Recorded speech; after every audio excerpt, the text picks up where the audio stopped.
तो आज हम बात करने वाले हैं मांगलिक दोष के बारे में। मैं पुनः एक बार आपसे बता दूं कि इस विषय के बारे में बात करने वाला हूं, ये बहुत लोगों के लिए जो है कंट्रोवर्सी वाला टॉपिक हो जाता है, जिससे केवल इसका नकारात्मक प्रभाव आपने देखा है, नकारात्मक चीज़ें इसकी देखी हैं।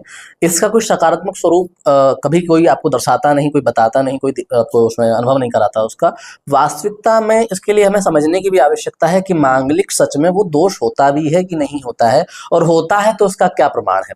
मैं बिना शास्त्र के, बिना उसकी कोई बात नहीं कर रहा हूँ। मैं इस समय जो आपको बात कर रहा हूँ, जिस विषय में आपके बारे में बात कर रहा हूँ, वो ऐसा विषय है जिसका जानना, जिसके बारे में सबको जानना बहुत आवश्यक है। फॉर एग्जाम्पल, कि जब हम बात करते हैं कि मांगलिक दोष है कि मांगलिक योग, अब मांगलिक दोष है या मांगलिक योग के विषय में जानना है तो सबसे पहले मंगल को जानना होगा। तो हम कभी भी किसी को जानते हैं तो सबसे पहले उसका नाम देखते हैं।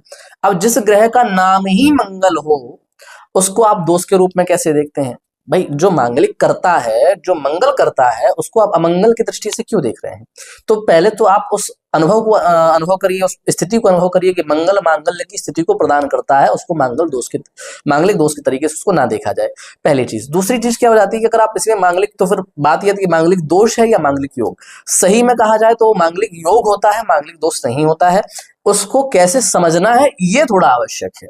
ठीक है, कभी भी कोई दोष होता है तो केवल इसका अर्थ ये है कि दोष कब होता है, जब व्यक्ति, जैसे कि आप समझ लीजिए कोई उच्च स्तर का व्यक्ति किसी नीच स्तर के व्यक्ति के साथ बैठ जाए या इस परिस्थिति में जाके बैठ जाए, तो उस अवस्था में उसको मांगलिक दोष के दृष्टिकोण से दर्शाया गया है। उदाहरण के तौर पे, जैसे मंगल, हम कहते हैं कि 1 4 7 8 12 भाव में मंगल बैठने से मांगलिक दोष बनता है, ये हम लोग उसमें कहते हैं। ठीक है, जनरली आप समझिए क्यों हमने ये कहा।